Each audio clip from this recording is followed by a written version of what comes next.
Bismillahirrahmanirrahim. Assalamualaikum warahmatullahi wabarakatuh. Selamat pagi. Kita kembali bersiaran hari ini di Malaysia hari ini. Edisi 28 Julai 2020 bersama dengan Selasa 7 Zulhijjah 1441 Hijrah. Temankan kami bertiga. Pastinya saya Hanif Miswan. Saya Animizati Rizki. Dan saya Faria On. Harapnya kalian semua pagi ini sihat dan menjalankan rutin kalian dengan baik sekali.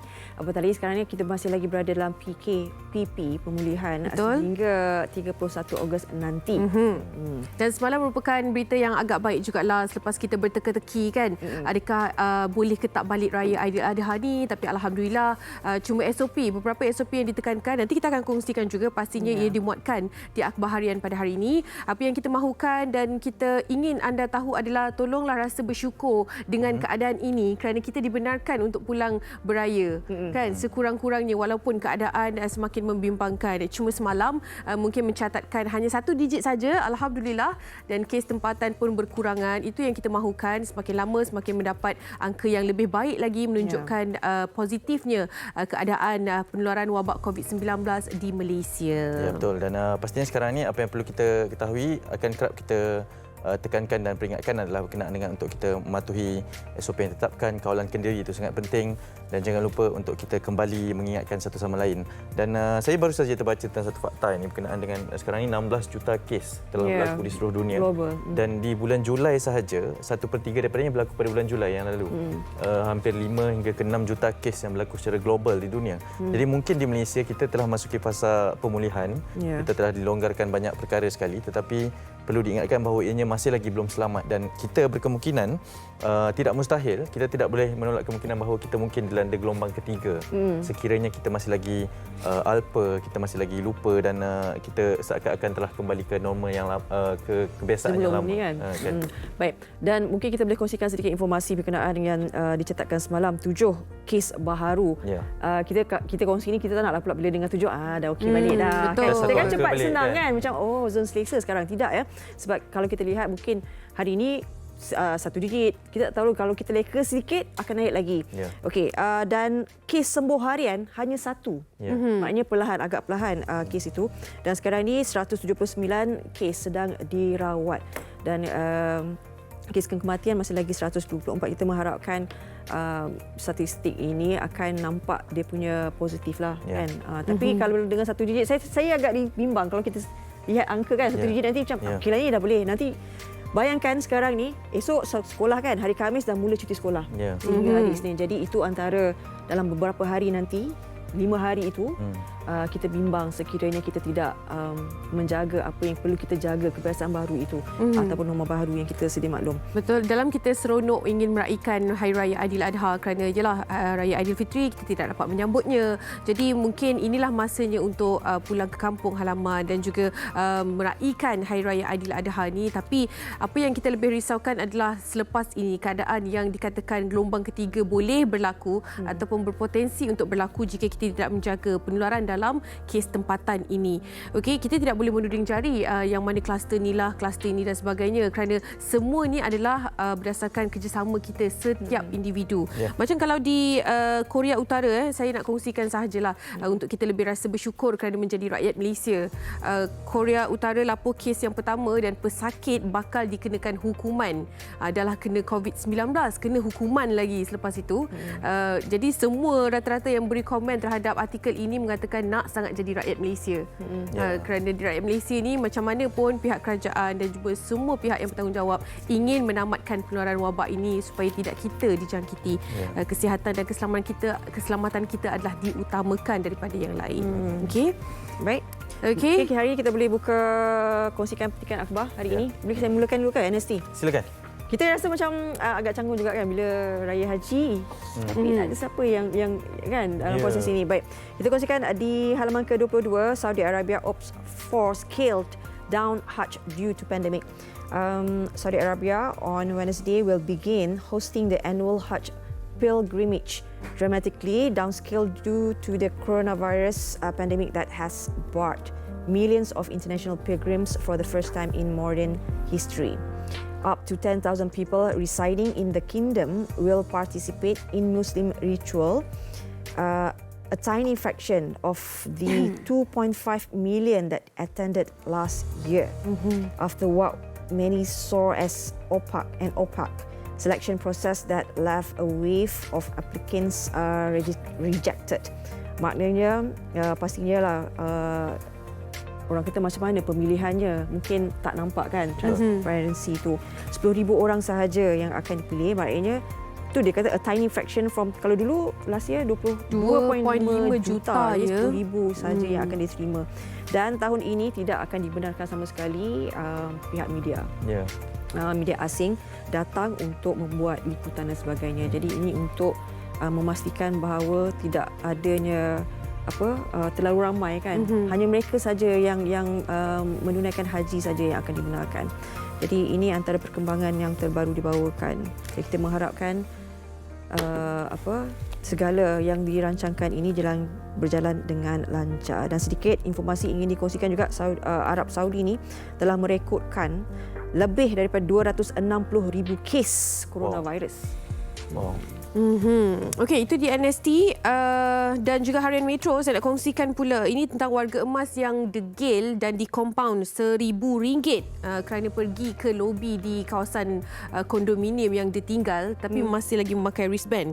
Okey, seperti yang kita tahu, wristband yang dipakai oleh individu itu adalah menghalang individu itu untuk ke mana-mana sahaja. Hanya berada di rumah pun kena melakukan penjarakan sosial dan sebagainya bersama dengan adik keluarga yang lain. Okey, tapi lelaki warga emas ini memakai wristband dan dikompaun RM1,000 kerana ingkar arahan kuarantin di rumah dan berada di lobi sebuah kondominium di Mont Kiara. Apa yang dikabarkan di sini, polis menerima rakaman video tular di media sosial menunjukkan lelaki memakai gelang kuarantin yang berwarna pink itu dipercayai tag kuarantin COVID-19 sedang duduk di lobi kondominium pada jam 3 petang kemarin. Okey, kita dapat mengambil sedikit pengajaran dan juga iktibar daripada apa yang dikongsikan oleh individu ini, di mana video yang tular itu dapat dikongsikan dan disalurkan kepada pihak yang betul. Okey, jadi kalau anda perhatikan di bahagian bawah tu, apa sahaja maklumat berkaitan dengan pelanggaran pematuhan SOP PKPP ni, boleh hubungi talian hotline 03-229-79222. Anda boleh beli Harian Metro untuk anda saksikan semula di bahagian bawah tu. Kita sama-sama membantu sebab kita tak naklah kita menjadi rakyat yang hanya melihat dan menularkan di media sosial saja dan tunggu pihak berkepentingan ataupun pihak-pihak yang berkuasa untuk melakukan kerja mereka. Anda ada saluran yang betul, contohnya nombor hotline ini, segera memberitahu maklumat tentang pelanggaran SOP PKPP itu. Mungkin ini dapat mengekang salah satu situasi yang kita tidak mahu berlaku dalam kalangan kita rakyat Malaysia. Ya, baik. Itu juga yang disarankan oleh pihak Majlis Keselamatan Negara. Dan sekarang saya nak beralih ke berita harian.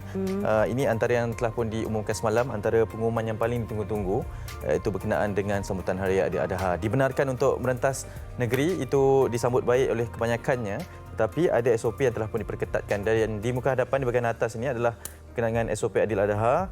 Antaranya, haiwan disembelih tidak lebih 10 ekor di lokasi yang dibenarkan sahaja. Kehadiran sewaktu ibadah korban 20 orang setiap haiwan.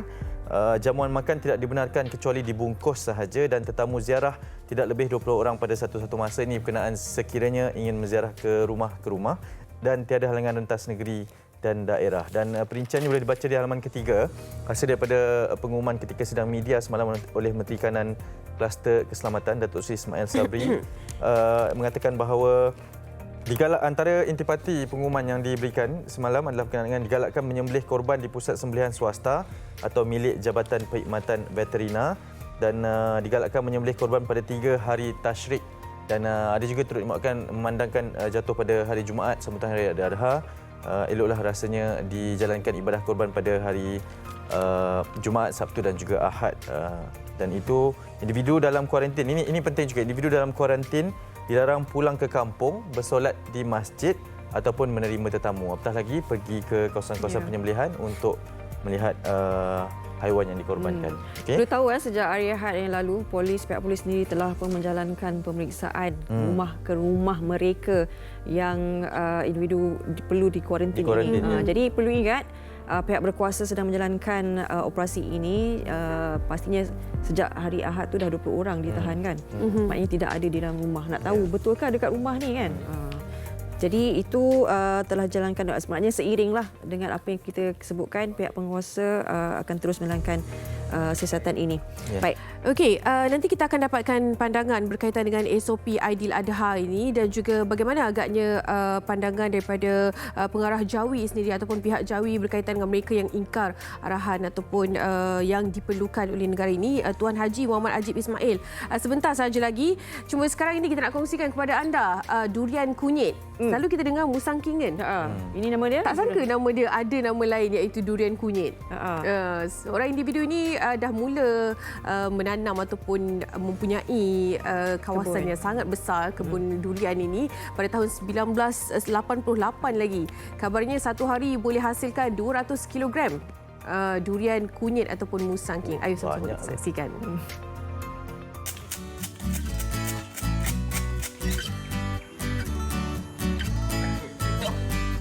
Kemeriahan musim buah-buahan, terutamanya raja buah, durian masih lagi dapat dirasai walaupun telah memasuki fasa terakhir penghasilan buah.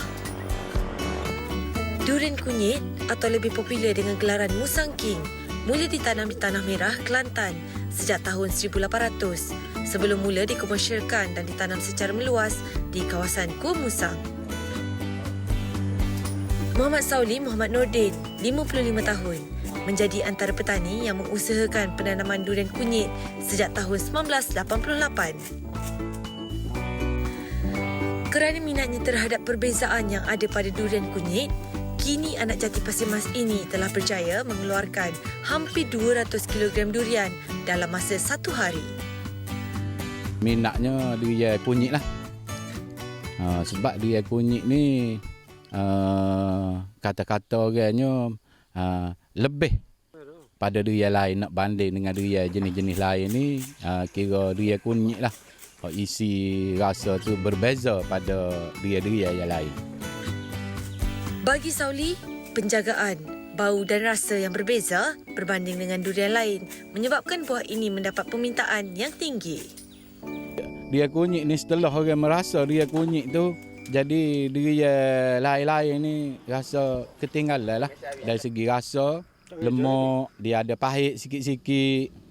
Jadi durian kunyit ni permintaan tinggi lah. Mempunyai lebih 100 batang pokok durian kunyit, bapa kepada 17 orang anak ini turut memasang jaring di setiap pokok bagi memastikan buah tersebut gugur tanpa menyentuh tanah, sekaligus memenuhi syarat ekspor buah durian ke luar negara.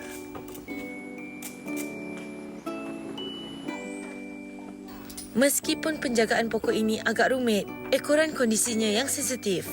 Namun kebun seluas 6 ekar ini berjaya menghasilkan buah dengan hasil jualan mencecah RM100,000 Malaysia sebulan.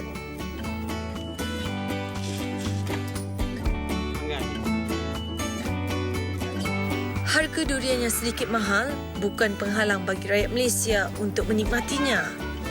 Dengan melihat kecekapan Sauli dalam mengendalikan kebunnya, tidak hairanlah kini dia berjaya mendapatkan permintaan buah durian yang tinggi dari orang ramai.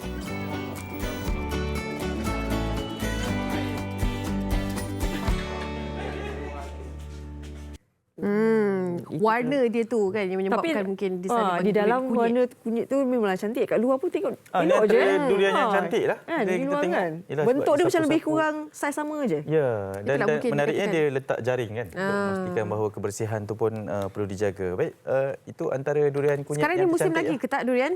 Tengok Masih ada Masih je. lagi kan? Durian sekarang macam dah tak kira musim, sentiasa ada ya. Baik. Okey, itu antara perkongsiannya. Bingkisan yang pertama di Malaysia tentang durian kunyit. Bolehlah mungkin anda peminat-peminat durian, tak kiralah mana-mana negeri sekarang ni pun masih ada lagi musimnya itu. Okey, tadi kita ada kabarkan nak berbual dan nak mengetahui bagaimana pandangan daripada Tuan Haji Muhammad Ajib Ismail, tapi disebabkan ada sedikit masalah teknikal, kita tidak dapat nak bervideo call dan mendapatkan pandangan. Kita akan cuba lagi insya-Allah, kalau sempat kita akan kongsikan diberikan SOP Aidiladha. Apa yang kita tahu macam sama lebih kurang sedikit dengan SOP Aidilfitri. Cuma Aidilfitri itu tidak boleh merentas negeri. Ini apabila dibenarkan merentas negeri, cuma dalam satu masa tu masih lagi 20 orang maksimum berada di rumah, dan juga kalau di kawasan tu hanya 10 ekor 10 ekor haiwan sahaja yang dibenarkan. Itu pun mengikut kapasiti kawasan ataupun surau masjid yang tertentu. Ya, dan ingin dikongsikan juga selepas pengumuman semalam, ada juga pemberitahuan daripada kerajaan negeri mengatakan bahawa SOP akan turut diperiksa mengikut pelaksanaan tempat masing-masing lah. Antaranya seperti di Negeri Sembilan, menurut Menteri Besar Datuk Seri Aminuddin Harun, kerajaan negeri itu menetapkan hanya 50 petugas sahaja dibenarkan hadir bagi sebuah kawasan. Maksudnya 50 petugas tambah dengan 20 yang dibenarkan maksimum untuk seekor lembu. 20 petugas, 70 lah. 20 ahli keluarga ataupun sesiapa individu sajalah yang melakukan korban itu untuk seekor haiwan, hanyalah 20 orang saja yang dibenarkan untuk menyaksikan cara penyembelihan dan sebagainya. Okey. Dan dari segi hukum memang sunat menyaksikan waktu penyembelihan, namun dalam keadaan ketika ini memadai hanya seorang wakil saja yang hadir ke lokasi. Jadi perlu disesuaikan dengan keadaan lah. Dan sekarang sebab akan ada perdebatan, akan ada perbalahan siapa yang perlu hadir, siapa yang tidak perlu hadir. Tetapi memandangkan keadaan sekarang, ada SOP yang telah diberikan dan kita kaji terlebih dahulu termasuk mereka yang melaksanakan ibadah korban pada tahun ini, dan pastikan bahawa yang penting keselamatan itu yang perlu diutamakan dalam keadaan sekarang. Okey. Alright. Okey, kita berjaya dapatkan Tuan Haji Alhamdulillah. Ajib. Tuan Haji Muhammad Ajib Ismail, pengarah Jawi, kini berada di talian. Hello, Assalamualaikum Tuan Haji. Kembali terputus. Nanti kita akan cuba sekali lagi untuk dapatkan pengesahan berkenaan dengan SOP Aidiladha nanti, dan juga berkenaan dengan tanggungjawab kita sebagai seorang Muslim untuk kita mematuhi perintah dan melaksanakan tanggungjawab supaya apabila dikuarantin, minta kuarantin lah. Sebab ada kawan saya, dia kembali ke United Kingdom untuk melanjutkan pengajian selepas beberapa bulan tidak dapat, dan katanya di sana langsung tiada pemeriksaan. Memang perlu kepada diri sendirilah. Jadi kalau mereka keluar pun, walaupun ada tanda ke apa ke, memang tidak langsung dipandang serong di sana. Itu berbeza dengan di sini. Yalah, betul. Jadi kita perlu patuhlah kan. Apatah lagi kalau sebenarnya kita ni dia pengaruh orang sekeliling juga. Itu yang sebenarnya yang agak mencabar bila kata kawalan kendiri itu. Kadang-kadang kita ada benda tu, tetapi bila kita lihat ramai yang tak lain, ada, betul? tak ada, okeylah tu, tak ada okey. Mana boleh tahan orang lepak mamak kan? Pengaruh itu sendiri dikelilingi masyarakat sebegitu. Betul. Okey, kita sempat dan juga berjaya untuk menghubungi Tuan Haji sekali lagi. Hello, Assalamualaikum Tuan Haji. Waalaikumsalam warahmatullahi wabarakatuh. Alhamdulillah. Tuan Haji ni percubaan ketiga ni nampaknya. Berjaya mendapatkan Tuan Haji. Terima kasih. Okey, Tuan Haji, kita terus sahaja laya ke perbincangan kita. Kita nak bertanya juga tentang pandangan daripada pihak Jawi sendiri apabila SOP Aidiladha telah pun diletakkan dengan kita kira ianya seimbang dan juga boleh balik raya dan segala SOP yang dilakukan itu seimbang. Tapi apa pandangan daripada pihak Jawi sendiri dengan SOP yang diletakkan? Okey, pertamanya kita bersyukur kepada Allah SWT kerana ibadah korban di masjid-masjid dan juga hasrat ramai daripada rakan-rakan kita nak balik ke kampung akan dapat ditunaikan. Walaupun maknanya kita perlu berhati-hati dalam konteks pelaksanaan ibadah korban.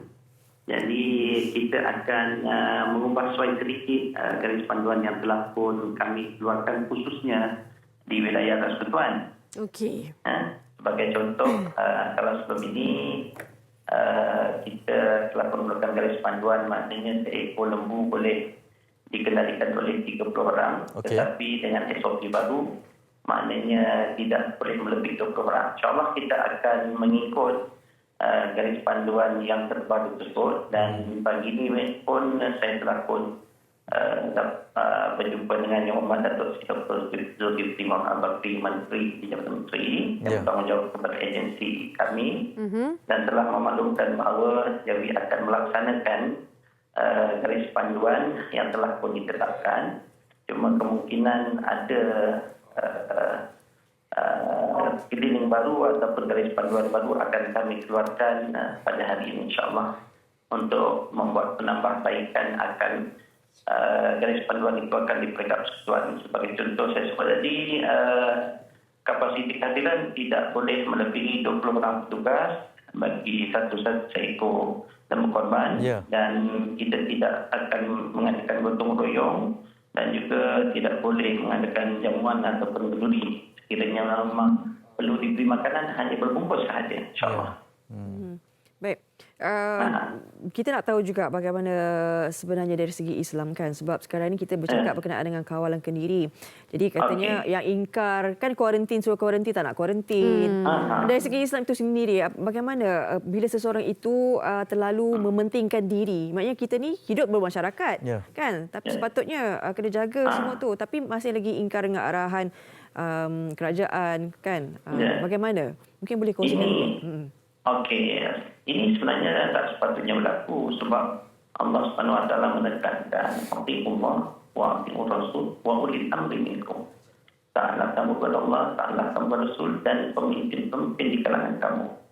Jadi bila sebut tentang peraturan dan panduan ataupun apa-apa juga perkeliling yang baru, contohnya perlu buat penjarakan, perlu pakai face mask bila berada di hadap ini, dan perlu juga melaporkan diri apabila membuat swab dan tempoh 14 hari dan perlu ini adalah antara arahan-arahan yang memang wajib dipatuhi oleh kita lah sebagai rakyat biasa bagi menekan wabak COVID-19 itu. Tuan Haji, mungkin sedikit pesanan kepada orang Islam terutamanya rakyat Malaysia. Ini mungkin Aidil Adha yang di bawah kebiasaan baharu juga, dan kepada mereka yang dikuarantin ataupun bersama-sama dengan yang dekat dengan yang baru pulang dari luar negara itu, sedikit pesanan kepada mereka. Okey. Jadi terlebih dulu saya mengucapkan selamat Hari Raya Aidil Adha kepada semua rakan-rakan bertugas media prima dan kita. Dan yang kedua kepada seluruh masyarakat Islam di seluruh Malaysia dan khususnya di wilayah Persekutuan. Dalam keadaan kita menyambut Aidil Adha dengan norma baru ini, kita perlu bersabar dan kita kena bersangka baik dengan Allah Subhanahu Wa Taala. Mungkin di sebalik musibah yang berlaku ada kelebihan ataupun ada hikmah-hikmah yang kita tidak ketahui. Tetapi sebagai rakyat biasa, kita wajar mematuhi segala peraturan dan garis panduan yang telah pun dikeluarkan. Kerana ini tanggungjawab kita sebagai orang biasa dan sekiranya kita taat kepada peraturan ataupun garis panduan dikeluarkan oleh pihak pemerintah, pastinya wabak COVID-19 ini tidak akan berlaku. Jadi bersabarlah dalam menerima sesuatu dan memang dalam dunia ini kadang-kadang kita nak sesuatu kita dapat, alhamdulillah. Kadang-kadang kita nak tapi tak dapat, itu adalah satu pujian sejauh mana ketaatan kita kepada Allah SWT. Dan bagi yang bukan Islam, maksudnya kita sama-sama bersabar dan kita sama-sama meraihkan Aidil Adha perayaan bulan Islam ini dengan sederhana. Okey? Okey, terima kasih banyak-banyak Tuan Haji. Sama-sama. Assalamualaikum. Assalamualaikum. Tuan Haji Muhammad Ajib Ismail, pengarah Jawi. Saya suka bila Tuan Haji tekankan yang kita perlu banyak bersabar. Tempoh PKP, PKPP, PKPB yang kita lalui ini sebenarnya sabar je adalah satu perkataan yang boleh membuatkan kita kuat untuk terus jalani. Dari segi semua faktor, kewangan, pekerjaan dan juga apa yang perlu kita lalui ini seperti Aidil Adha yang akan kita sambut ni, sabar je yang dapat menjadikan kita sebagai seorang individu yang masih lagi boleh menerima keadaan di bawah norma baharu ini. Baik. Okey. Itu saja yang boleh dikongsikan berkaitan dengan SOP Aidil Adha. Kita harapnya agar semua masih lagi seronok dan juga rasa bersyukur untuk menyambut Aidil Adha. Hari ini menarik di MHI. Selepas ini kita akan bincangkan tentang isu transgender dan bagaimana isu ini saban tahun sebenarnya kita dah bawakan tentang perkara ini. Tapi masih lagi ada wujud. Bukan semua, segelintir maknyah ataupun transgender ini mereka melakukan aksi-aksi yang tidak boleh diterima di media sosial. Itu yang menjadikan isu ini timbul semula dan perlu diperdebatkan, perlu diperkatakan. Sebagai rakyat Malaysia, kita perlu mengambil tahu tentang perkara ini. Okey? Ada juga topik berkenaan hayati rukun negara dan pastinya kita akan menyemarakkan lagi semangat kecintaan kepada rakyat Malaysia. Okay? Dan kita juga nanti ada badut handsome. Handsome ke?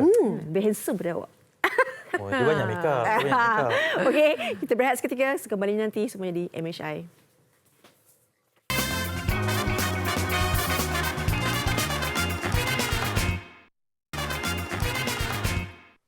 Baik, kembali bersama dengan kami. Kepada anda yang baru saja bersiaran bersama dengan kami di MHI TV3, terima kasih. Dan pastinya pada pagi ini, seperti yang telah diberitahu sebelum kita berhenti rehat sebentar tadi, adalah kita ingin kembali mengupas. Ini bukan isu baru.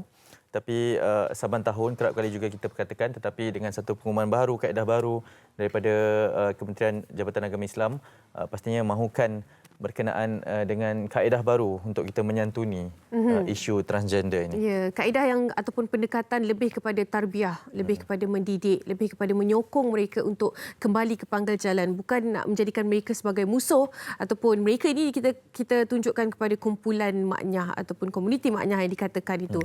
Tapi masih ada lagi perdebatan daripada mereka dan sebagainya. Kita perlu nak ataupun tak nak, kita perlu sentuh sedikit walaupun saban tahun kita sentuh perkara yang sama tapi masih lagi berlaku disebabkan ada keadaan yang kurang enak berlaku di social media baru-baru ini.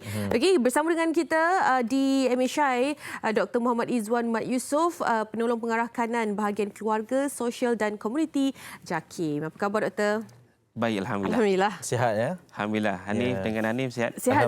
Saya semakin sihat. Alhamdulillah. Ini menunggu masa ya, Doktor. Ya, insyaAllah. Okey, baik. Doktor, mungkin kita boleh mulakan dengan satu pengumuman daripada YB Menteri berkenaan dengan diberikan kuasa kepada penguasa JAKIM untuk terus melaksanakan kaedah mendidik, menyantuni. Mungkin boleh diberikan penjelasan? Okey, terima kasih pada Saudara Hanif. Untuk makluman semua, apa yang disebut oleh YB Menteri Agama, Senator Dato' Zulkifli Al-Bakri, memberikan lesen penuh kepada JAWI sebenarnya. Jabatan JAWI, okey. Agama Islam Wilayah Persekutuan. Kita JAKIM di peringkat persekutuan menyelaras hal-hal pentadbiran haluan Islam. Apa yang disebut oleh YB Menteri Agama adalah walaupun disebut lesen penuh, tapi bukanlah sebagai lesen untuk menangkap sesuka hati. Masih perlu mengikut SOP dan waktu yang sama tujuan utama adalah untuk mendidik, mentarbiah mereka untuk mengenali diri mereka yang sebenar, bukan menghukum semata-mata. So itu mesej yang disampaikan oleh YB Menteri Agama kita. Okey, apa yang berlaku adalah kita sendiri tahu aksi-aksi kurang menyenangkan, aksi lucah yang ditayangkan di social media yang dilakukan oleh mereka ini yang dikatakan maknyah, pondan dan juga transgender. Itu yang menimbulkan kembali perkara ini, Doktor. Apa yang dirisaukan, mereka pula mengeluarkan statement atau pernyataan yang aksi lucah itu tidak mengancam siapa-siapa. Ya. Tapi apa penjelasannya? Sebab bila kita melihat ianya adalah mengancam dari segi pembangunan sosial kita sebagai rakyat Malaysia. Tapi mereka pula membuat perdebatan apa yang dikatakan mengancam. Bagaimana penjelasan Doktor? Okey, kita kena faham, kita hidup bermasyarakat, Hanif ya. Maksudnya, apa saja perlakuan yang dibuat secara terbuka, tambah lagi ini ada platform media sosial, kalau perkara itu tidak senonoh dan luar daripada norma biasa, maka sudah pasti akan menyebabkan masyarakat resah. Ya, betul. Orang ramai akan bertanya, kenapa perkara ini berlaku? Ya. Jadi kerana itu bagi kita, apa yang dibuat itu sebenarnya memberikan sedikit sebanyak kesan kepada masyarakat, terutama kepada anak-anak. Maknanya, apa yang dipamerkan itu sedikit sebanyak akan mempengaruhi. Jadi kerana itu bagi kita, perlu ada yang disebut sebagai tindakan ataupun kaedah bagaimana menangani perkara ini secara holistik. Itu pandangan saya. Okey. Sebab apa yang kita risaukan adalah betul. Apa yang doktor kata tu, kita tak tahu siapa yang buka, anak-anak umur berapa kan. Kadang-kadang terbuka akaun Instagram dan sebagainya. Nampak perkara-perkara itu.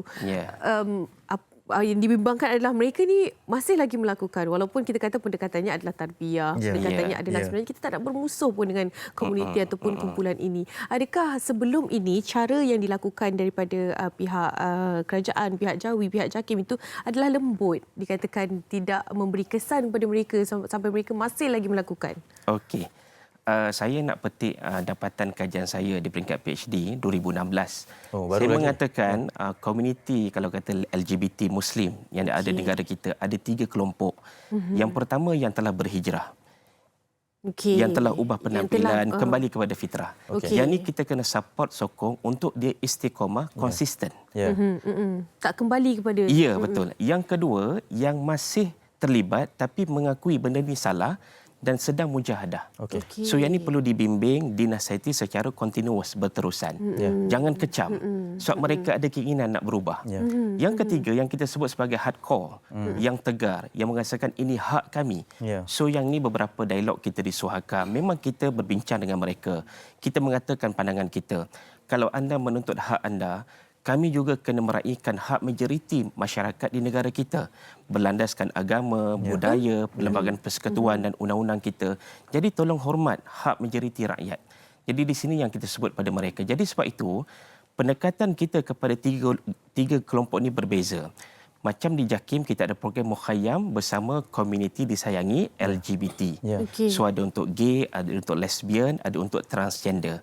So pendekatan sekali kita atau berbeza? biasanya berbezalah. Biasanya ada 5 elemen penting kita sentuh dalam program. Yang pertama, kesedaran kerohanian. Kita kenalkan pada mereka, kenallah diri mereka. Kita hamba Tuhan, hamba Allah. Kita akan balik kepada Dia. Yang kedua, bimbingan fardu ain. Ada yang dah lama tak solat, Anim. Kadang-kadang bila nak solat pun kita tanya kenapa tak solat. Datang bulan, Ustaz. Tapi tak apa, kita kata slowly kita akan bimbing mereka. Ajar balik ambil uduk sebab dah lama tak solat. Ada kesedaran kesihatan, kita panggil pakar-pakar kesihatan.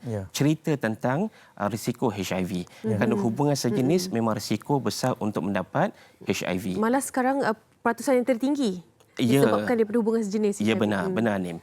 Kemudian ada bimbingan motivasi dan kerjaya. Dalam hal ni kita lihat model di MAIS, Majlis Agama Islam Selangor. Mereka memberikan peruntukan daripada zakat asnaf ar-riqab kepada kelompok ini untuk mereka balik ke pangkal jalan. Contoh banyak-banyak sebelum ini didorong. Mereka nak berubah. So apa alternatifnya? Mereka ada skill, ada kemahiran menjahit, mengubah, mengandam, diberikan kursus dan mungkin diberikan modal awal untuk berniaga. Dibantu untuk mereka keluar daripada benar tersebut. Dan yang kelima, kita ada outdoor activities. So kalau boleh tengok gambar-gambar video tadi, kita ada kadang-kadang riadah, kita ada jungle trekking, sekadar untuk kita bukan hanya sekadar dalam kelas tapi juga di luar kelas. Bahawa perkembangan fizikal itu juga penting. Betul, Doktor, saya nak membawa kepada yang lebih realistik lah sekarang sebab pelbagai perkara telah dilakukan oleh pihak Jawi dan pelbagai agensi penguatkuasaan juga telah diberikan. Tetapi kita sebagai masyarakat, peranan kita untuk membantu juga mereka sebab kadang-kadang yang kita perkatakan ini adalah di kalangan rakan-rakan juga. Kita kadang-kadang ialah di sini kita berani bersuara, di media sosial kita berani menghentam. Tapi bila berdepan dengan sebelah-sebelah ni, kita nak tegur pun takut, kita nak raikan mereka pun sepatutnya tidak kan, nak normalkan mereka itu pun sepatutnya tidak. Bagaimana sebenarnya kaedah yang terbaik untuk menyantuni mereka? Okey, di JAKIM kita ambil satu pendirian. Kita tidak bersetuju dengan perlakuan kita kata LGBT ataupun transgender kerana ia dilarang oleh agama.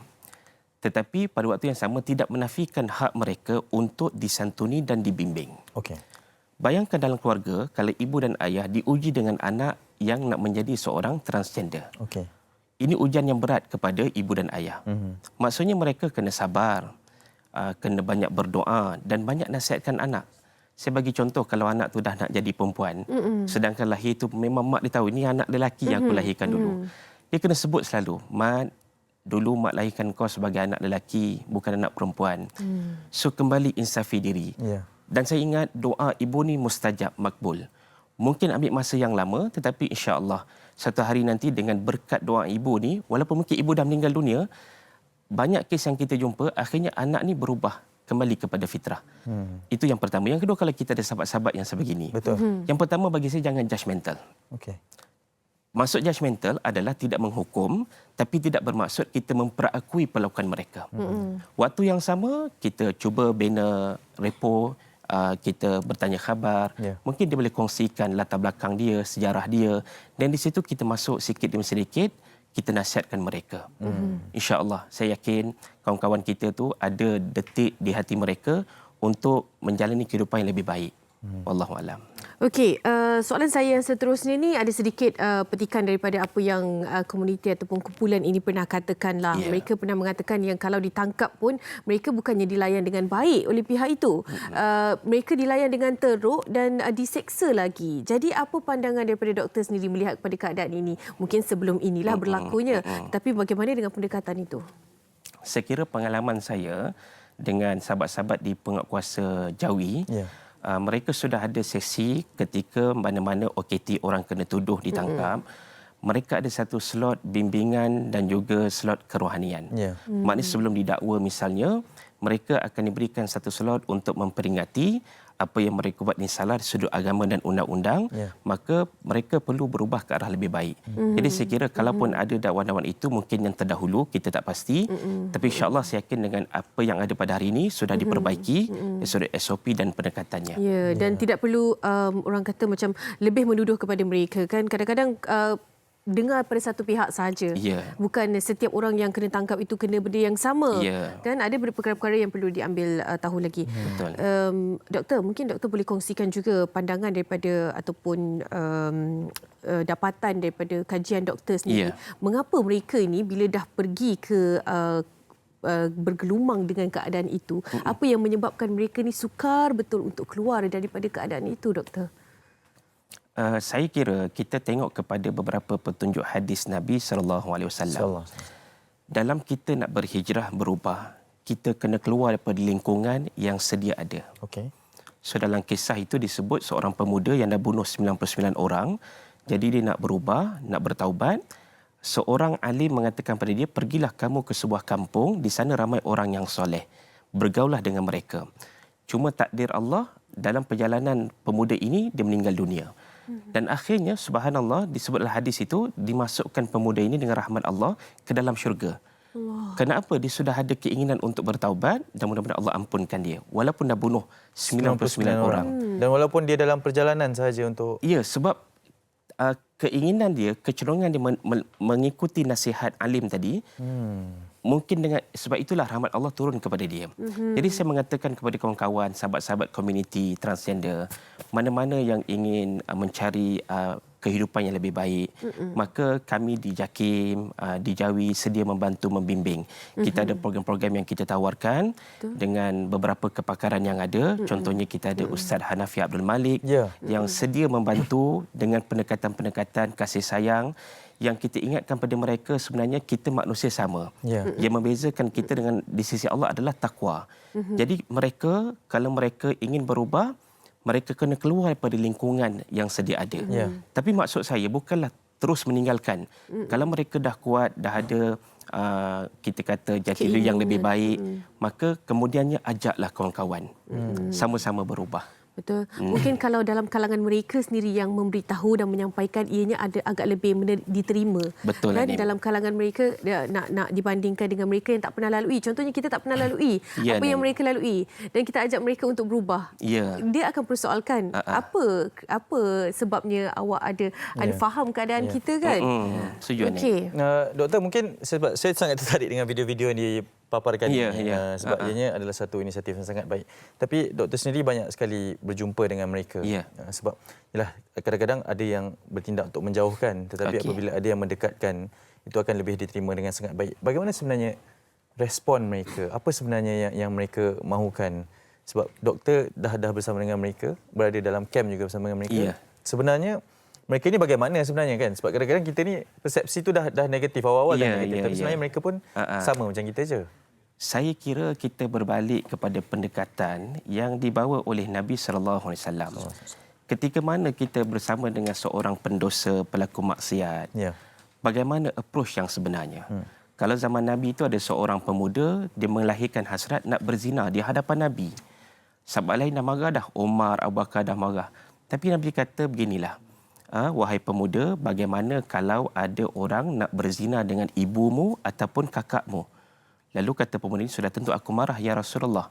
Jadi begitulah perkara yang sama kalau kamu berzina dengan ahli keluarga mereka. Akhir sekali Nabi mengatakan, Nabi ambil tangan pemuda ni, Nabi letak di dada dia, Allahumma ghfirlahu wa tahhir qalbahu wa hassin farjahu. Maksud doa ni, ya Allah ampunkan dosa pemuda ini, bersihkan hatinya pada sebarang niat yang tidak baik dan peliharalah kemaluannya daripada keinginan untuk meneruskan melakukan zina tadi.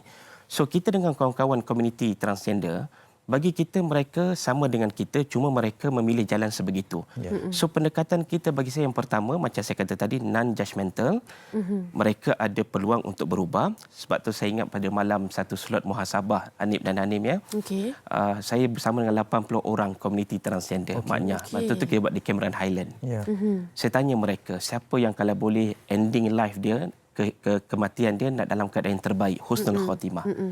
Subhanallah, saya tak jangka 80 orang tu semua angkat tangan. Ustaz, ya kami nak mati dalam keadaan yang baik. Walaupun hari ini mereka tidak begitu baik misalnya, tapi detik hati kecil mereka nak berubah ke arah kebaikan. Tapi mungkin belum ada kemampuan. Jadi saya kata insya-Allah kita doakan sama-sama. Kita semua nak masuk syurga Allah. maka mudah-mudahan Allah makbulkan doa kita. Sesungguhnya Allah tu tahu apa yang kita rasakan, walaupun sekecil niat Betul lah, seperti yang Nik. dikongsikan Ya. doktor tadi. Okey, doktor, kita ada nak bervideo call Okey. bersama dengan seorang bekas transgender, Cik Rohaizat bin Abdul Rahman. Kalau sudah pun bersedia di talian video. Assalamualaikum. Waalaikumsalam warahmatullahi wabarakatuh. Ya, rasanya doktor kenal dengan Rohaizat ya. Ya, sangat. Okey. Ini antara kenalan doktor juga. Antara Rohaizat, terima sahabat-sahabat kasih kerana juga. sudi bersama dengan kami. Sihat ke? Sama-sama. Sihat, alhamdulillah. Ya. Mungkin kita boleh mulakan dengan pengalaman sebab difahamkan Rohaizat adalah bekas transgender dan sekarang ini sudah bersedia untuk berubah dan apa sebenarnya yang berlaku untuk diceritakan pengalaman tersebut. Silakan. Assalamualaikum warahmatullahi wabarakatuh. Waalaikumsalam.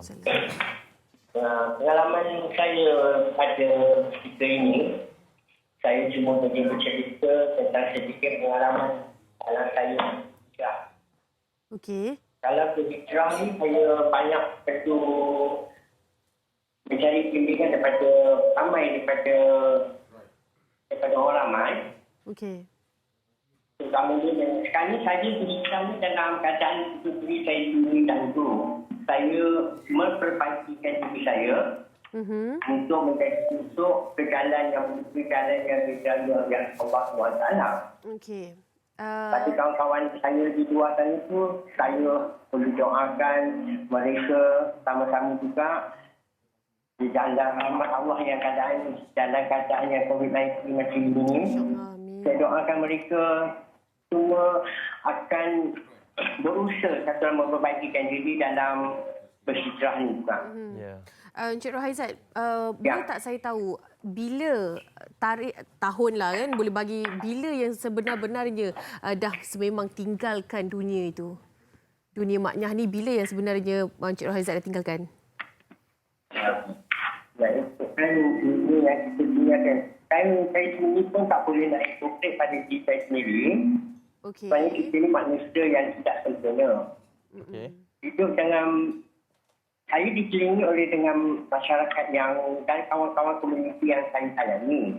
Okey. Saya ramai kawan sana sini. Saya tak boleh nak tinggalkan mereka dan saya tak boleh nak tinggalkan untuk apa yang saya buat. Tinggalkan tu boleh, tapi saya tak boleh kata lupakan mereka. Saya dah menjadi hijrah macam ni hampir 5 tahun. 5 tahun. Okey. Saya perbaiki diri saya sendiri dahulu. Saya untuk menjadi seorang yang diredai oleh Allah SWT. Jadi saya minta maaf dengan isu-isu transgender ni. Saya tak diberitahu tentang isu-isu yang macam ini. Okey. Jadi saya perlu menjaga hati kawan-kawan saya untuk bercakap di dalam TV. Saya minta maaf apa-apa semua sebab Tak apa. mereka adalah semuanya banyak lagi membantu berkawan. saya di luar di sana tu. Betul. Banyak kata orang bagi harapan pada orang semua ni. Saya ni biasa diorang berpesan dengan saya kalau nak bercakap tu berhati-hati dalam menyampaikan sesuatunya. Betul. Rohaizat, betul kita faham tujuan tersebut dan mereka juga adalah masih lagi rakan-rakan dan sahabat yang perlu dikasihi. Tapi mungkin untuk hikmah bersama untuk kita kongsikan antara cabaran untuk anda kekal istiqamah di dalam mendapati ujian ini sebab ujian anda pastinya berat, berbeza dan apa sebenarnya cabaran-cabaran yang perlu dijalani ini? Ya. Cabaran saya yang paling kita dah mula nak berhijrah ni, cabaran saya nak melangkah ke dalam hijrah ni memang agak sukar. Kita hampir 20 tahun kita dalam hidup dalam keadaan yang kata kita dalam keadaan yang tidak begitu bagus, tidak begitu baik perjalanan hidup. Cabarannya sekarang yang saya hadapi macam mana saya nak mendekati dengan masyarakat dan macam mana saya nak seorang istiqomah dengan cabaran yang saya dapat sekarang ni. Saya nak betulkan diri saya balik dan kawan-kawan saya semualah. Okey, kita rasa kita dapat mengerti apa yang Cik Rohaizat cuba kabarkan. Terima kasih banyak-banyak Cik Rohaizat.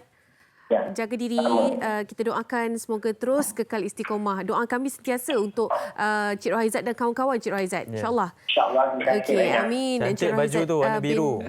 Abdul Rahman, seorang bekas transgender yang juga pastinya antara sahabat di JAKIM yang berjaya dikembalikan atau membantu mereka untuk berhijrah. 5 tahun dah kabarnya. Alhamdulillah. Ramai yang dalam keadaan seperti Cik Rohaizat juga. Saya kira alhamdulillah makin hari makin bertambah.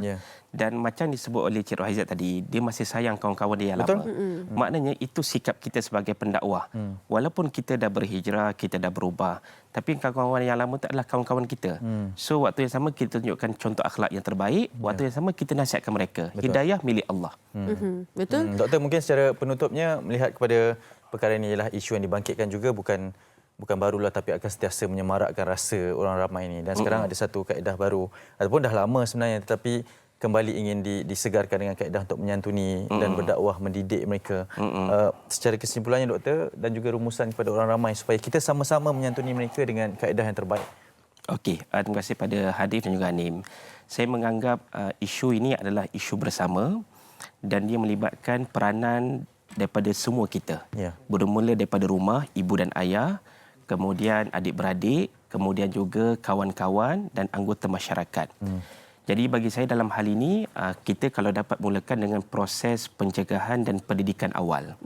Kita kenalkan mereka tentang apa isu-isu berkaitan dengan transgender, bagaimana pandangan agama tentang perkara ini. Yang kedua, bimbingan dan penyantunan. Bagi mereka yang nak balik ke pangkal jalan, bimbinglah mereka. Jangan kecam mereka. Tunjukkan mereka jalan yang lebih baik untuk mereka ikut. Yang ketiga, penguatkuasaan. Yang ini kita serahkan pada pihak berkuasa, terutamanya pihak penguatkuasa di Jabatan Suruhan Negeri yang sudah pasti bila mana ada pihak yang mencabar undang-undang pasti akan dikuatkuasakan penguatkuasaan tersebut. Itu pandangan saya, wallahu alam. Okey, terima kasih banyak-banyak Dr. Muhammad Izwan Mat Yusof. Banyak yang dikongsikan pada hari ini, isu yang tidak pernah selesai, tapi kita harapkan kita tak nak lagi ada perbincangan tentang isu ini. InsyaAllah, amin. Okey, Penolong Pengarah Kanan Bahagian Keluarga Sosial dan Komuniti dari JAKIM, Dr. Muhammad Izwan Mat Yusof yang berkongsi dengan kita tentang isu transgender. Bukan isu transgender sahaja yang dipertikaikan. Semua isu yang boleh menyekat pembangunan sosial masyarakat Malaysia akan diambil tindakan yang tertentu berdasarkan akta dan juga seksyen yang tertentu, kerana kita negara ada undang-undang, bukannya tidak ada. Jadi jangan risau, kita tidak ingin menyentuh satu isu sahaja. Sebenarnya isu ini dibangkitkan semula bagi mengelakkan daripada menyekat pembangunan sosial kita sebagai masyarakat Malaysia. Baik, apa pun yang baik kita jadikan pengajaran. Dan yang baik kita ambil sebagai pengajaran lah, dan pastinya kita mahukan agar ianya menjadi lebih baik untuk masa depan rakyat Malaysia terutamanya. Okey, kita nak berhenti seketika, tapi sebelum itu kita ada satu persembahan. Betul. Sangat istimewa hari ini, memang persembahan beliau sahaja. Kabarnya lebih handsome daripada kita semua kerana beliau menggelarkan dirinya sebagai badut handsome. Silakan dengan silap matanya.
Baik, terima kasih kerana masih setia bersama kami di Malaysia. Hari ini kita nak teruskan perbincangan. Saya rasa ini intipati yang perlu kita angkat kerana walaupun kita dalam sibuk nak menyambut Aidiladha, tapi kita jangan dilupakan bulan kebangsaan iaitu pada Ogos nanti. Dan ini kita nak bincang berkenaan dengan 50 tahun rukun negara. Kita telah dididik, kita telah diajar bagaimana baca ikrar dengan di belakang setiap buku sekolah latihan tu pastinya ada ikrar tu, dan bagaimana kita perlu mengangkat 5 prinsip yang telah ditetapkan. Jadi sebelum tu kita nak berbincang berkenaan dengan 50 tahun rukun negara ini. Kita nak bersama dengan Profesor Dr. Siva Murugan Pandian, pensyarah Pusat Pengajian Sains Kemasyarakatan USM. Selamat pagi, terima kasih bersama kami Prof. Lama tak jumpa. Okey, berkenaan 50 tahun rukun negara. Saya pasti ramai khususnya kepada golongan generasi baru sekarang ini. Walaupun kita dah daripada kecil lah kan, maka kami semua baca ikrar dan sebagainya. Tapi mungkin ramai yang tertanya bagaimana sebenarnya terwujudnya rukun negara ini dirangka.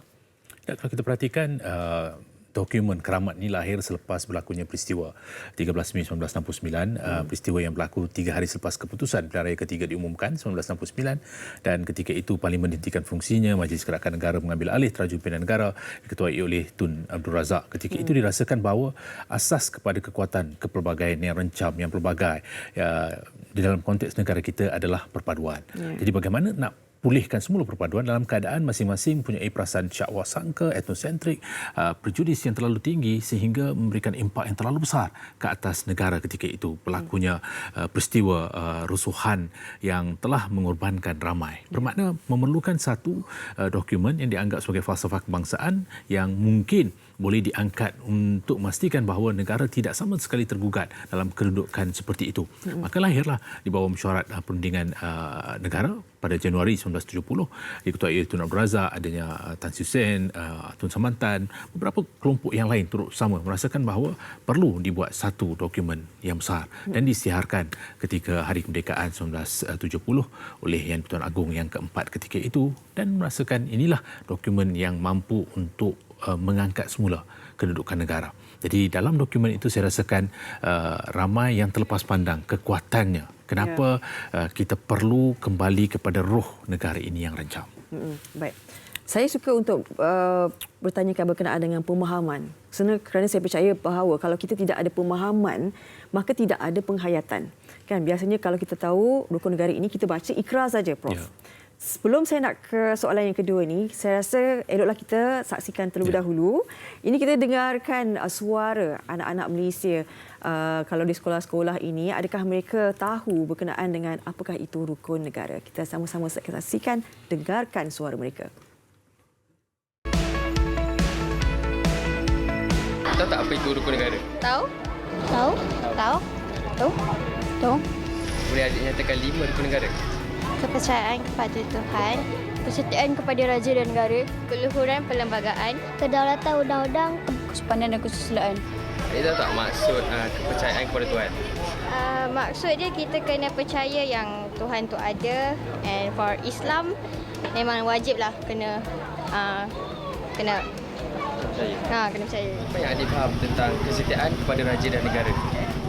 Kita perlu taatlah dengan raja kita.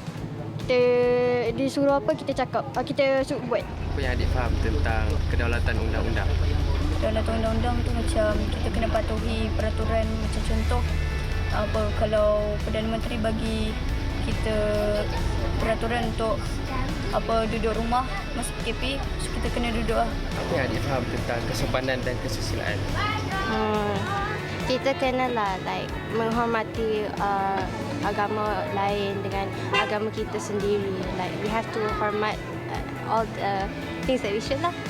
Maksudnya kita kena sopan. Orang paling tua dengan kita, dengan orang muda dengan kita, tak kira lah sesiapa. Baik, itu dia kita dengar suara adik-adik kita di sekolah rendah pastinya. Kerana setiap hari Isnin perhimpunan kena baca ikrar. Baik, berbalik kepada soalan berkenaan dengan pemahaman dan juga penghayatan ini. Kebiasaannya, Prof, kita hanya baca, maka kami, rakyat Malaysia, berikrar akan menumpukan seluruh tenaga dan usaha kami untuk mencapai cita-cita yang tersebut. Saya hitamkan cita-cita yang tersebut berdasarkan atas prinsip-prinsip yang berikut. Dan yang berikut tu telah dinyatakan oleh adik-adik tadi. Cita-cita yang tersebut. Umpama kalau kita baca apa cita-cita yang tersebut itu? Mungkin Prof pastinya tidak lengkap sebenarnya. Ya.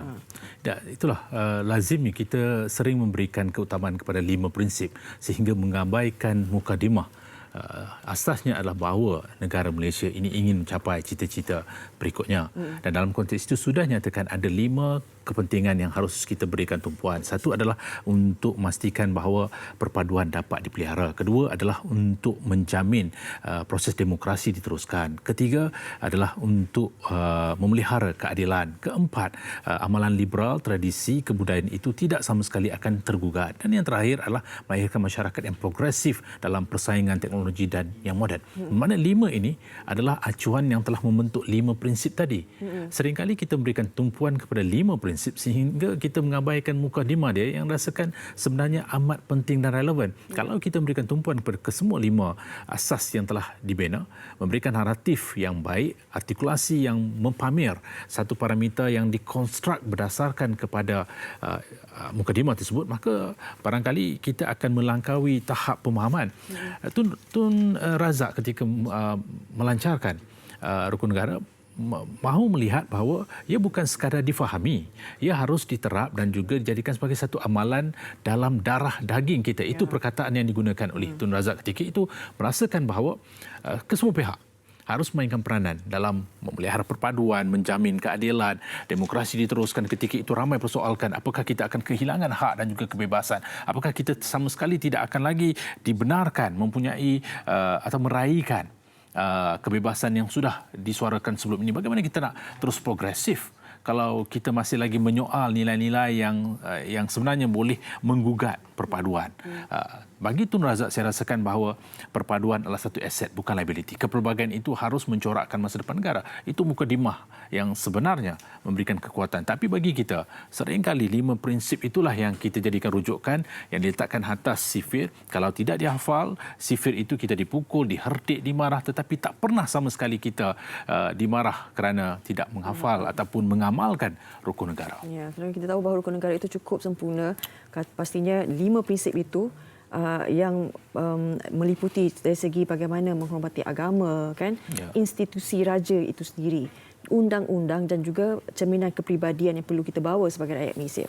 Bila tadi Prof kata nak penghayatan itu tak ada dan sebagainya, kan, sekarang ini kita berikrar tu pastinya kita macam angkat sumpah juga sebenarnya sebagai rakyat Malaysia, kan, perlu menghayati dan juga menghormati apa yang ada. Tapi sekarang ni Prof, cabarannya lain macam sikit. Sebab kita tahu, kan, wujudnya netizen, wujudnya generasi baru yang sangat berani bercakap begitu kuat sekali di laman media sosial dan sebagainya. Bila kita lihat satu persatu bagaimana mereka ini begitu berani menggugat sensitiviti, perkauman, agama, budaya. Kita tahu bahawa kita ni kepelbagaian itu ada di situ. Tapi bagaimana mereka ini, cabaran baharu ini perlu kita lihat dan jalan penyelesaiannya supaya rukun negara ini kita jadikan semula sebagai falsafah hidup mereka ini. Dan saya rasakan rukun negara memerlukan pencenamaan semula. Itu tidak bermakna kita berkompromi dengan 5 prinsip ataupun mukadimah tadi, tapi bagaimanakah kita nak memasarkan rukun negara dalam konteks persekitaran baru. Seperti yang nyatakan tadi, media sosial sudah menjadi satu platform baru, landasan yang digunakan pakai untuk mengangkat persekitaran yang dirasakan oleh generasi hari ini, bahawa inilah tempat di mana mereka boleh melontar kebebasan hak mereka sama sekali. Tapi saya rasakan jika sekiranya penekanan diberikan kepada prinsip kelima di dalam rukun negara, iaitu kesopanan dan kesusilaan, itu sama sekali akan membolehkan kita melihat kepada soal akidah dan juga akhlak. Dan jika 2 nilai itu dibesarkan, maka keempat-empat prinsip yang lain itu akan secara automatik difahami dan juga menjadi satu amalan.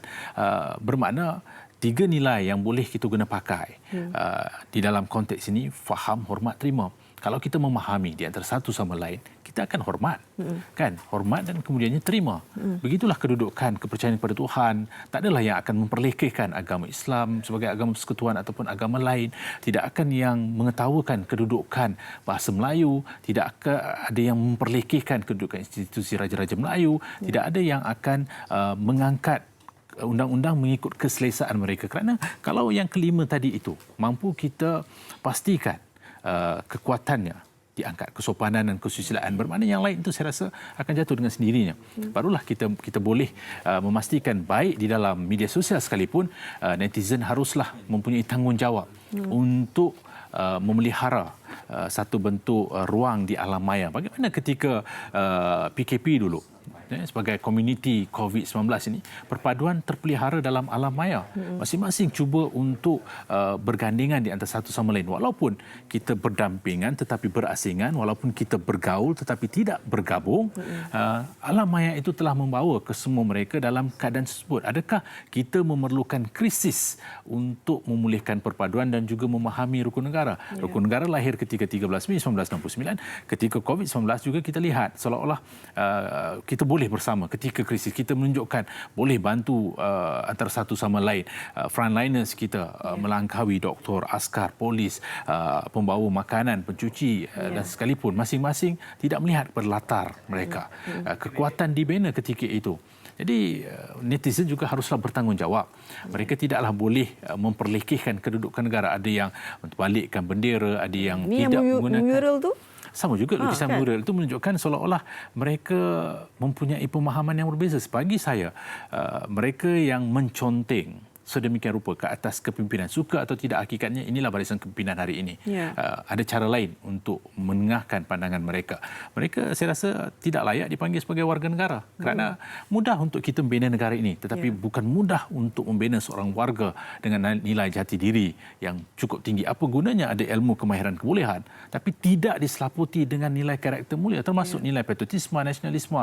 Ketika kita melihat kepada soal kemerdekaan, soal kebebasan, generasi hari ini harus dipertanggungjawabkan. Walaupun bukan semua, saya percaya generasi lama mungkin penghayatan mereka berbeza kerana mereka melalui zaman tersebut.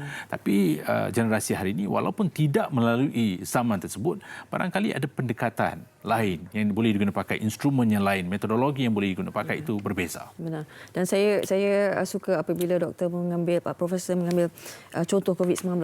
Itu adalah peperangan yang kita rasa kita berhadapan dengan tahun ini kan, yang cabaran yang baru yang kita lalui.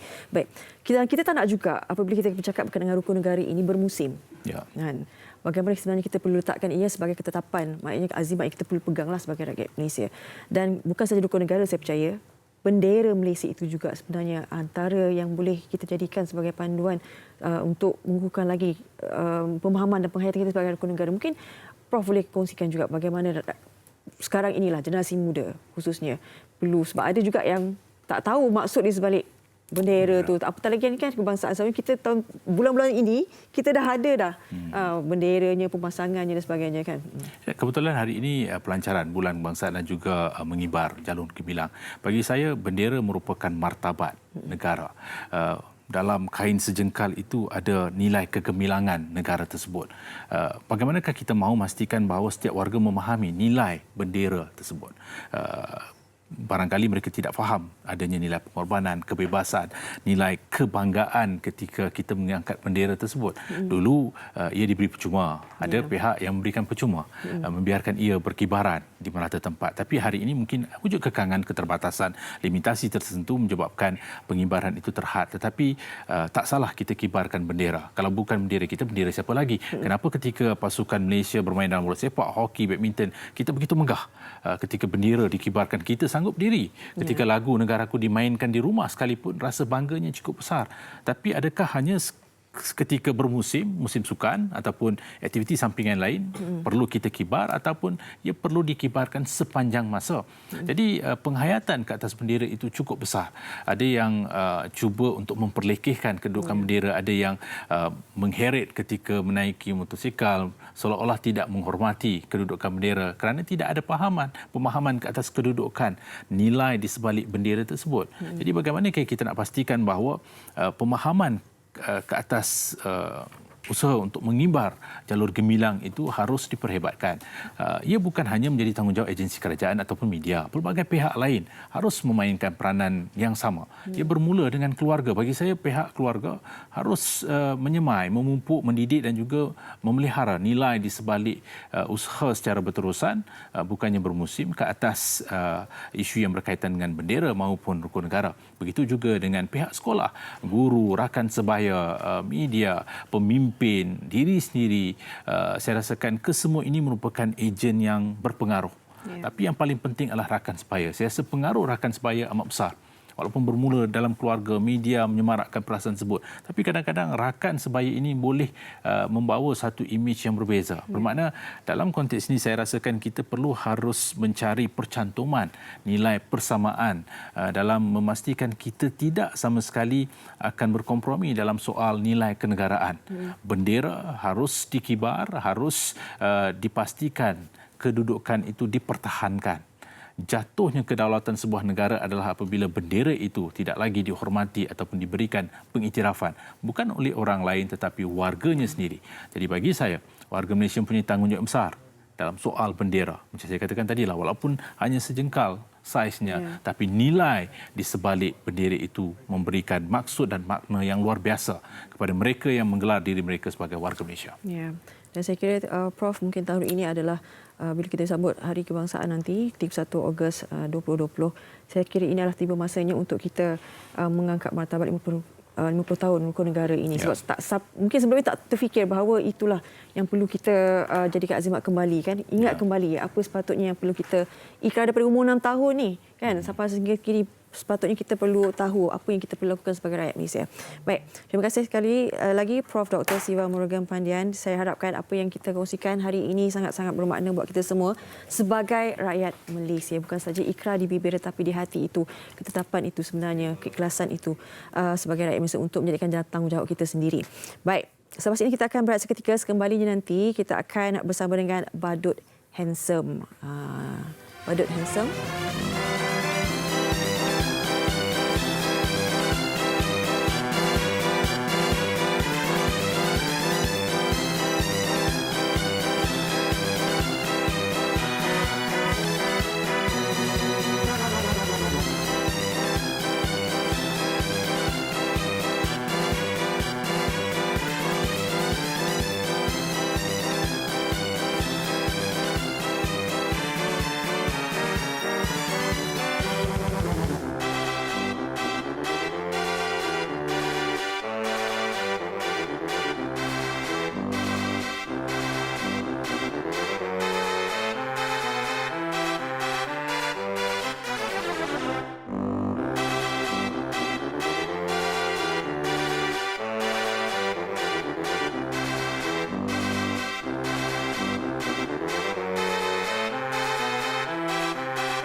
Ya, kita bersama dengan Badut Handsome di sebelah saya ni.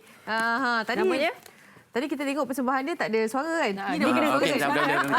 Tak boleh. Kalau tak ada nyat je tak ada lah. Okey, Muhammad Hishamuddin. Ha. Muhammad Hishamuddin Hamzah. Nama bukan main tau. Tapi saya tertarik dengan kasut awak sebenarnya. Bolehkah awak Depan tunjuk sikit. sikit? Okey. Ada initial dia tau. BH tu mana? BH Badut handsome. Badut handsome. Oh, kelas Ni lah. saiz berapa kaki? Ini saiz badan. Ada Dia berapa besar. persalinan awak? Okey, untuk kostum Badut ni? Handsome ni kita ada total dalam 3 set. 3 set. 3 set macam. Okey. So ini antara salah satunya Ini kan. antara trademark Badut Handsome lah. So kalau 3 set tu kasut pun tukar juga yang lain. Kita pun ada kasut lain juga. So kita ada show untuk indoor, kita ada show untuk outdoor. Oh. Lain apa salinannya Ya betul. Baik, Badut Handsome ni kabarnya umur baru 26. Betul? Kalau baru umur 26, sejak bila awak menjadi handsome ni, Cik? Okey. Saya handsome sebenarnya daripada lahir. Okey. Jadi Badut Handsome daripada zaman habis sekolah. Bagus. Daripada zaman habis sekolah, saya cuba buat untuk suka-suka. Dan dapat sambutan, saya teruskan sampai hari ini. Kenapa Badut handsome? Okey, ramai orang cakap sebenarnya, kenapa Badut handsome sedangkan kau tak handsome pun? Okey. Handsome. Dia kalau tak Kita ada tak makeup cakap. lagi handsome. So Badut Handsome ni datang, dia adalah satu punchline sebenarnya. Bila kita datang show, kita bagi tahu budak-budak semua nama Uncle Badut Handsome, semua akan ketahui. Semua seronok lah. Itu sebenarnya Bermulanya punchline di kita. situ lah. Tapi awak antara badut yang tak make up over sangat. Yes. Dia macam biasa je. Selalunya natural kan. beauty lah. Natural beauty. Handsome dia ada. Ada. Minimalis lah, minimalis. Okey, kita difahamkan ada dua cawangan juga lah kan. JB maknanya dengan KL. Betul. JB ada berapa orang? JB kita ada total 5 orang. 5 orang. Yes. Di Kuala Ada kelompok Lumpur. perempuan juga. Ada perempuan juga. Ada. Wah, bagusnya. Ada yang minta memang nak kelompok perempuan ke? Ada certain parti macam kita pernah dapat jemputan Muslimah, untuk, semua nak macam muslimah. semua perempuan. So tiba-tiba ada kelompok lelaki tak habis kan. So kita kelompok perempuan. So kita ada kelompok perempuan. Okey, masa bermula jadi badut ni kan, macam mana ibu bapa? Sebab ianya pasti bukan kerjaya pilihan kan. Okey, first kali masa first start benda ni, ibu bapa dia macam pelik lah kenapa anak dia pilih bidang ni. Tapi lepas 3 ke 4 tahun saya tunjukkan sedikit hasil, so diorang dah mula support. Mula support sepenuhnya. So saya teruskan sampai sekarang. Okey, sekarang ni kan dah PKPP. Kabarnya masa PKP memang semua tergendala lah. Betul. Tak ada event, maksudnya tak ada jugalah awak kan. Sekarang macam mana? Kabarnya ke channel YouTube juga untuk mempelbagaikan persembahan kan? Sekarang ni start daripada MCO hari tu PKP, saya buat satu channel YouTube. Saya buat rancangan masakan sendiri. Masak betul-betul lah. Itu yang chef badut handsome tu. Yes. Sebab tu datang chef Badut Handsome, which is yang pertama dekat dunia badut memasak. Oh, memang masak. Memang masak betul-betul. Masak betul, makan betul. Dalam Makan betul tu kostum kita biasa badut. buat. Dalam kostum badut ni lah. Dalam kostum badut. Oh, unik. Okey, sekarang dah berapa subscribers? Sekarang kita baru ada 1,000 lebih subscribers. Tapi cepat-cepat subscribe, okey? Boleh subscribe. Bila Kita lagi anda nak banyak. melihat Saya pun baru 200. chef badut handsome memasak? Yes, kan? sebab kita ada 2 channel. First kali Chef Badut Handsome, yang kedua adalah Kimbahan TV. Okey. So Kimbahan TV ni more pada charity project.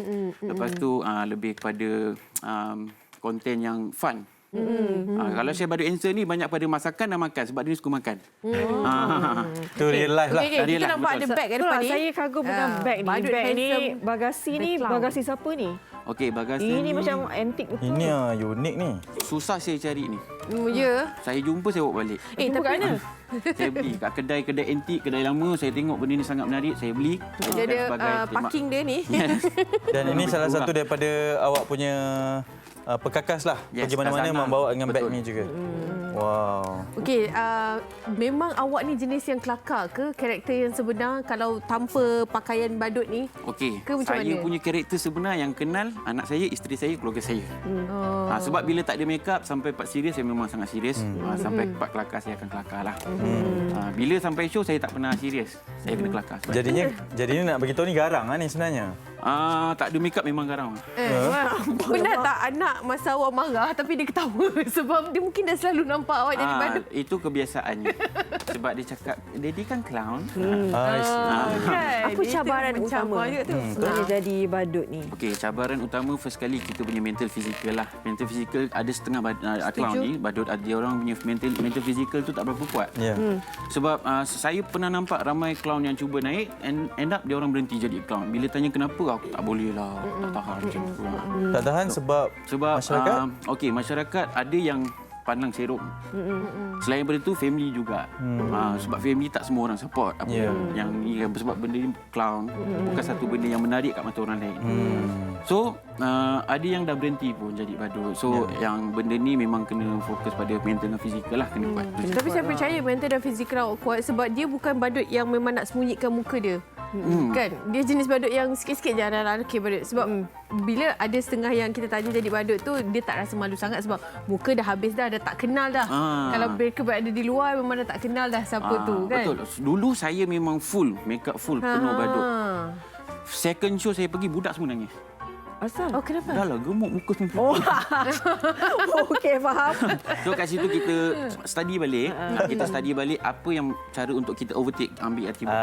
Jadi sikit-sikit lah. Kita ambil light-light je dengan colour-colour yang catchy. So budak pun ada event untuk orang dewasa? Ada. Kita ada untuk bachelor party, ada macam-macam party untuk orang dewasa. So Macam-macam party untuk orang dewasa. Macam party. Handsome. Handsome. Awak memang suka warna pink ke? Pink ni antara salah satu trademark pada Handsome lah. So kalau bukan pada Handsome, dia tak suka pink pun. Okey, boleh tak ada tak silap mata yang 1 minit awak boleh ajar saya? Okey, boleh, tak ada masalah. 1 minit je sebab kita dah nak kena rap. Biasanya silap mata dia orang akan guna 52 keping kad. Okey. Tapi kita kali ini kita pakai simple je, kita pakai 2 keping kad. Alamak, mana pergi 50 lagi? Kita ambil yang senang je. Okey. Tapi ini pun dah cukup memeningkan. So 2 keping kad boleh tengok tak warna apa kat sini. Betul. Merah biru. Depan belakang merah biru sama. So kita ambil merah ni, letak kat belakang. Dekat belakang saya ni kad warna apa? Merah. Kita tengok sebenarnya biru, dan kat sini tukar jadi merah. Okey, nak belajar tak? Nak. Macam mana? Rahsia dia senang. Kita perlukan 2 kad depan belakang warna berlainan. Tukar je lah. Macam je agak-agak. So itu je lah rahsia dia. Okey, kalau nak hubungi, mana kita boleh ikut awak? Alright, kalau nak hubungi saya dah boleh buat ataupun magic.